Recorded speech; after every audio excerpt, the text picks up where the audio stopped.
So, the portrait of a leader that I've chosen to interview is somebody who has had over 30 years of experience in education, who has taught at all levels from elementary, middle, and high school. This person is a national board certified teacher. They have their doctorate in educational leadership, and their focus really is to help enhance and support mathematics education. But not only mathematics education, they've had the opportunity to work with the STEM processes in the county, and they've also been in charge of science fair and sciences. So they really have a diverse background. And this person has definitely helped to shape and mold me into the educator that I am today. I've had the opportunity to, this person has served as a mentor to me in my educational career. This is why I chose to interview and chose this person as a portrait of a leader. So I hope you enjoy our interview. All right. Good afternoon, Dr. Davis.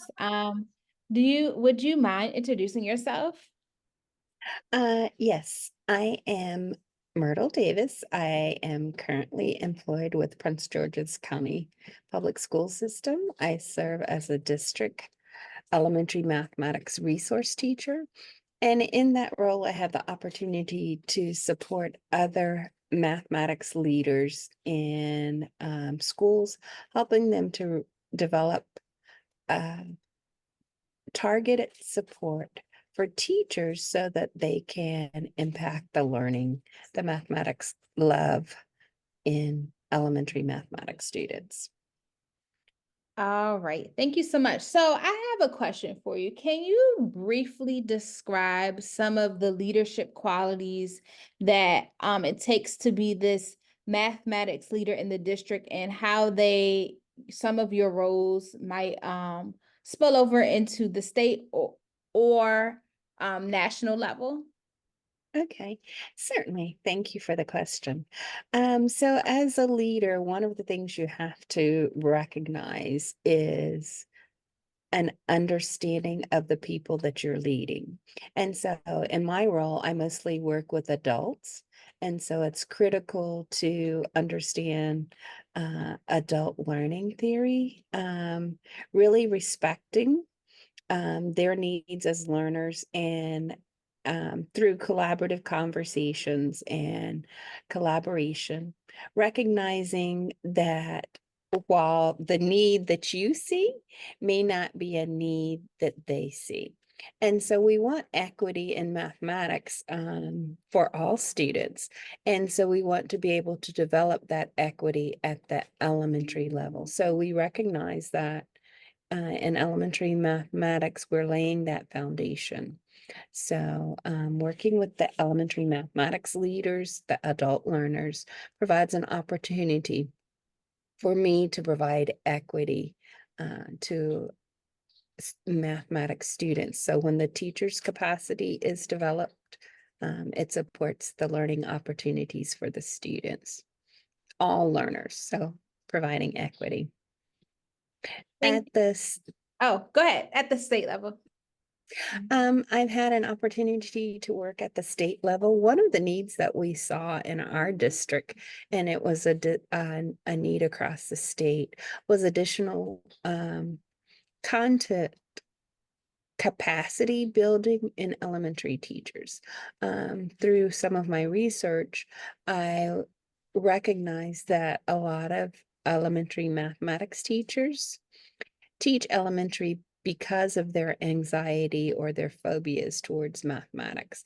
And so if the teacher doesn't feel empowered to teach the mathematics to the level that it needs to be taught, then that's denying opportunities to the students. And so they become disenfranchised with mathematics, believing that they are not math people, when indeed we are all math people.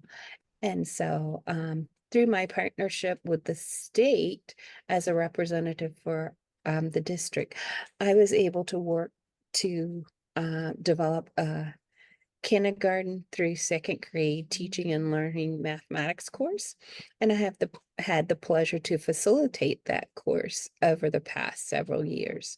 And at the conclusion of the course, each of the participants really expressed that they learned a lot.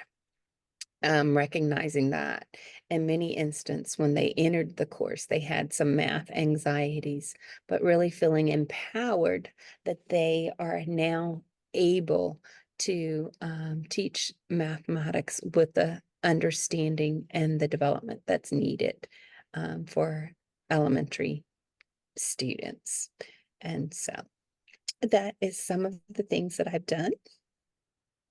Thank you for sharing. So I do have a question for you. I'm going Yes. back to this equity and this lens on equity. Can you think of a time or a situation where there might have been a missed opportunity as far as the equity goes with and as it in turns with elementary math, working with those adult learners, or something that really could have moved elementary math learners, adult learners forward in the realm of work that you currently do? So I do try to take advantage of every opportunity to empower individuals to be a lover of math like I am. But recognizing missed opportunities for equity is the course is not reaching as many people as we would like. So it was developed to be in person. And so with the heavy load that many educators have, with, the work of an educator in the classroom and then beyond the classroom of grading and preparing and working with parents, it is a challenge in some instances for the individuals to participate in person.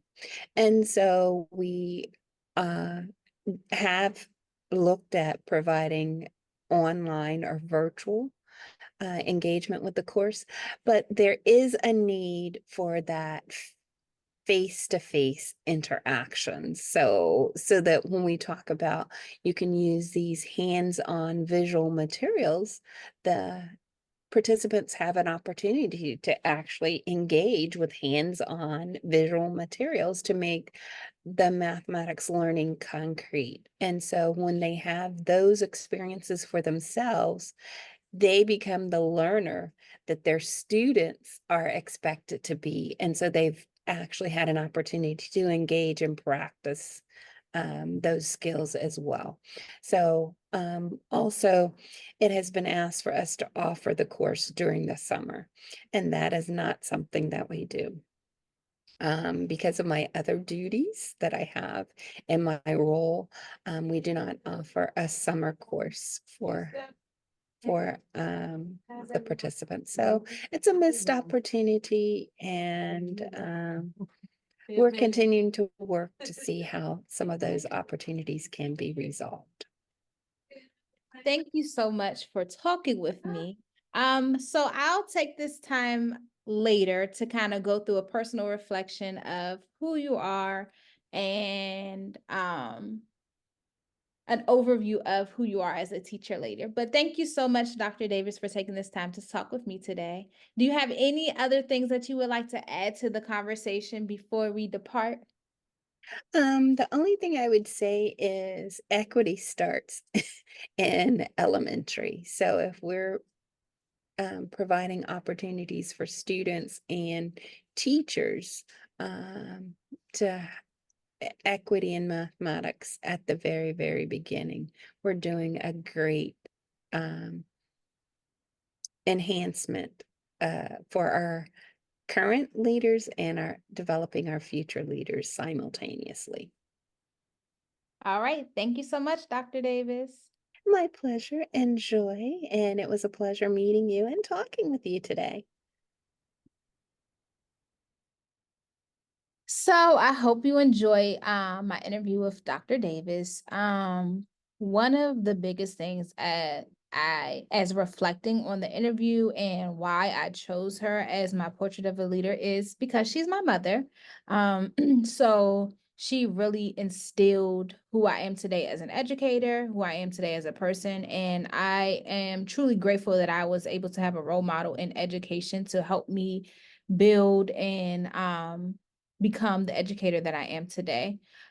Just reflecting on some of the things that she mentioned, um, building equity in mathematics, having the opportunity to work with some of the STEM components in our district.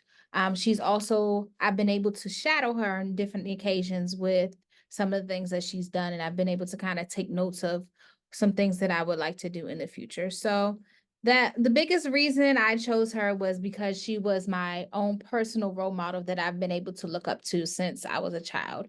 And even growing up, when I was in kindergarten, I was writing about, oh, what do you want to do when you grow up? I've always said that I wanted to be an educator. So being able to see that dream come true and flourish through the support and my role model of my mother has been truly amazing. I hope you enjoyed our interview. Thanks. Bye.